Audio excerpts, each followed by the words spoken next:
پاکستان میں سیاسی تقسیم اتنی گہری ہو چکی ہے کہ سیاسی جماعتیں اور ان کے قائدین سیاست اور معاشرت کے تلخ حقائق کو قبول کرنے کے لیے تیار نہیں ہے۔ ہر سیاسی جماعت کی قیادت نے محدود جماعتی مفادات اور انا پرستی کی اوڑ میں اپنے خود ساختہ سچ گھڑ رکھے ہیں۔ وہ اپنی سیاسی کوتاہیوں اور معاشی بگاڑ کو غیر ملکی سازشوں سے منسوب کر دیتے ہیں یا ان کا سارا ملبہ اپنے سیاسی حریفوں کی حکومتوں کے سر پر ڈال دیتے ہیں۔ ہر سیاسی جماعت اور اس کی قیادت قومی مقاصد سے مخلص ہونے اور عوام کی فلاح و بہبود کے لیے کام کرنے کی دعویدار ہے۔ اپنے سیاسی حریفوں کو ملک دشمن غیر ملکی ایجنٹ اور ہر برائی کی جڑ قرار دے دیا جاتا ہے۔ سندھ میں دوسرے مرحلے کے بلدیاتی الیکشن کے دوران جنم لینے والے تنازعات متحارب سیاسی جماعتوں میں پائے جانے والے عدم اعتماد کی بھرپور عکاسی کرتے ہیں۔ ان تنازعات نے نہ صرف الیکشن کے نتائج پر سوالیہ نشان لگا دیا ہے بلکہ ہمیں خبردار بھی کر دیا ہے کہ بلدیاتی یا وفاقی سطح پر ہونے والے الیکشن کے دوران کیسے ایشوز کھڑے ہو سکتے ہیں۔ اسی طرح پنجاب میں نگران وزیر اعلیٰ کی تقرری پر کھڑے ہونے والے تنازع سے بھی ثابت ہوتا ہے کہ کسی بھی مسئلے کا غیر جانبدارانہ حل اتنا آسان نہیں ہوتا۔ ان دونوں واقعات سے پتہ چلتا ہے کہ متحارب سیاسی جماعتوں میں کس طرح کی سیاسی تقسیم اور عدم اعتماد کی فضا پائی جاتی ہے۔ ایسے سنگین شکوک و شبہات کی موجودگی میں کیا ایسے الیکشن کا انعقاد ممکن ہے جس پر تمام سیاسی جماعتوں کو صاف شفاف اور آزادانہ ہونے کا یقین ہو سکے؟ ہمارے ہاں سیاسی عمل اتنی تیزی سے انحطاط پذیر ہے کہ اس کی پائیداری کا یقین کرنا بھی مشکل ہو چکا ہے۔ پاکستان کی موجودہ سیاست جمہوریت کے لیے سازگار ہے، نہ یہ ہمارے جاری معاشی مسائل کے حل کی سکت اور اصلاحات رکھتی ہے۔ جمہوری سیاست کے بارے میں دعویٰ کیا جاتا ہے کہ یہ ایک ایسا طریقہ کار ہے جس میں پیچیدہ اور سنگین مسائل کو بھی مشاورتی عمل سے حل کیا جا سکتا ہے۔ جمہوریت برداشت سیاسی رواداری اور متنازع ایشوز پر مکالمے سے عبارت ہے۔ حکومت اور اپوزیشن مخلص سیاسی کھلاڑی کے طور پر ایک دوسرے پر بھروسہ کرتے ہیں اور ان سے توقع کی جاتی ہے کہ وہ اہم قومی امور پر افہام و تفہیم کو فروغ دیں گے۔ اپنے سیاسی عزائم اور مقاصد میں اختلافات کے باوجود سیاسی قائدین قومی اہمیت کے حامل امور پر مشترکہ اپروچ اپنانے کے لیے ایک دوسرے کے ساتھ رابطے برقرار رکھتے ہیں تاکہ عام آدمی کی زندگی میں بہتری لانے کے لیے اقدامات کیے جا سکیں۔ پاکستانی سیاست جمہوریت کی ان صفات سے محروم ہے اور یہی بات جمہوریت کے لیے انتہائی نقصان دہ ثابت ہوئی ہے۔ حکومت اور اپوزیشن کے دو طرفہ تعلقات اس قدر کشیدہ ہیں کہ وہ کسی بھی متنازع مسئلے پر ایک دوسرے سے بات چیت کے لیے آمادہ نہیں ہے۔ دونوں اطراف کے کئی لیڈر ایک دوسرے کے لیے اخلاق باختہ زبان استعمال کرتے ہیں۔ یہ جمہوری اصولوں کو اسی حد تک قبول کرتے ہیں جہاں تک وہ ان کے ذاتی اگروہی مفادات کی تکمیل کرتے ہیں۔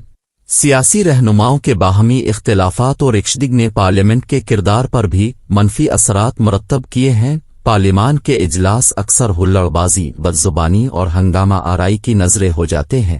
چنانچہ پارلیمان جو سیاسی تنازعات کے حل کے لیے ایک موزوں ترین ادارہ سمجھا جاتا ہے، بے وقات ہو کر رہ گیا ہے۔ پاکستان میں پائی جانے والی جمہوریت دراصل جاگیرداری اور موروثی بادشاہت کا امتزاج ہے۔ ایسے نظام میں حکمران محض خیرات کے طور پر عوام کی فلاح کے لیے چند ایک اقدامات کر دیتے ہیں۔ اشرافیہ کے درمیان جاری سیاست اور اقتداروں کے اس کھیل کا اصل مقصد ریاستی مشینری اور وسائل پر اپنی اجارہ داری برقرار رکھنا ہوتا ہے۔ اشرافیہ کا ہر گروہ اپنے ذاتی مقاصد کی تکمیل کے لیے بہر صورت اقتدار پر قابض رہنا چاہتا ہے، تاہم اپنے مفادات کے حصول کے لیے اشرافیہ کبھی کبھار عوام کو بھی اس کھیل میں شریک کر لیتی ہے اور ان خدمات کے عوض ان کی جھولی میں بھی کچھ نہ کچھ ڈال دیا جاتا ہے۔ تاہم ہمارا یہ سیاسی نظام مکمل طور پر اشرافیہ کے قبضے میں ہے۔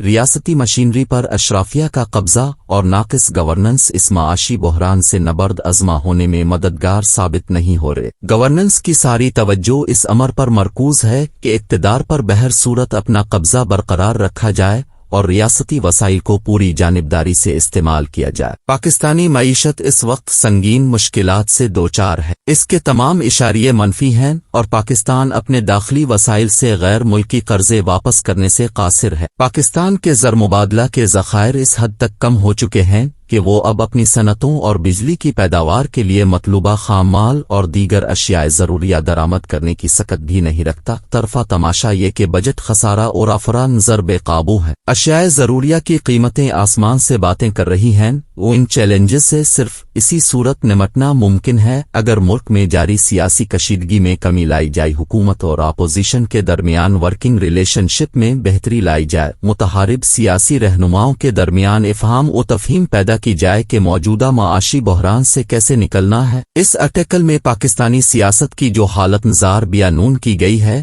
اس سے ایسا کوئی امکان نظر نہیں آتا کہ باہم دست و گریباں اشرافیہ کے درمیان کم از کم سطح پر تعاون کی فضا قائم کی جا سکتی ہے۔ ملکی معیشت میں اسی صورت بہتری ممکن ہے اگر پیشہ ورانہ تقاضوں کو پیش نظر رکھتے ہوئے سخت فیصلہ سازی کی جائے، مگر ایک کمزور سیاسی حکومت اور سنگین محاذ آرائی کے سیاسی ماحول میں ایسا ناممکن نظر آتا ہے۔ دو صوبائی اسمبلیوں کی تحلیل سے سیاسی بے یقینی اور سیاسی نظام میں پائی جانے والی محاذ آرائی میں اضافہ ہو گیا ہے۔ اس بے یقینی میں مزید اضافہ اس وقت ہو گیا جب قومی اسمبلی کے سپیکر نے جانبداری کا مظاہرہ کرتے ہوئے پی ٹی آئی کے 123 ارکان کے استعفے قبول کر لیے اور اپنے سابقہ موقف کو بھی ملحوظ خاطر نہ رکھا کہ وہ یہ استعفے صرف اسی صورت میں قبول کریں گے جب استعفی دینے والا رکن اسمبلی طے شدہ قانونی تقاضے پورے کرے گا۔ سپیکر کے اس فیصلے اور دو صوبائی اسمبلیوں کی تحلیل سے قبل وفاق میں پی ڈی ایم کی مخلوط حکومت اپنی رہی صحیح ساکھ سے بھی محروم ہو گئی۔ یہ کہاں کی دانشمندی ہوگی کہ پہلے مارچ اپریل میں قومی اسمبلی کی 33 اور دو صوبائی اسمبلیوں کی تمام نشستوں پر الیکشن کرائے جائیں اور ستمبر میں پھر قومی اسمبلی اور دو صوبائی اسمبلیوں کے الیکشن کرائے جائیں۔ یوں اکتوبر تک بے یقینی کی یہ فضا اسی طرح برقرار رہے گی۔ اس طرح دو مراحل میں الیکشن کرانے سے انتخابی اخراجات 2-3 گنا بڑھ جائیں گے۔ اگر الیکشن مختلف مراحل میں کرائے جائیں تو نگران حکومتوں کا نظام بھی مؤثر انداز میں کام نہیں کر سکے گا۔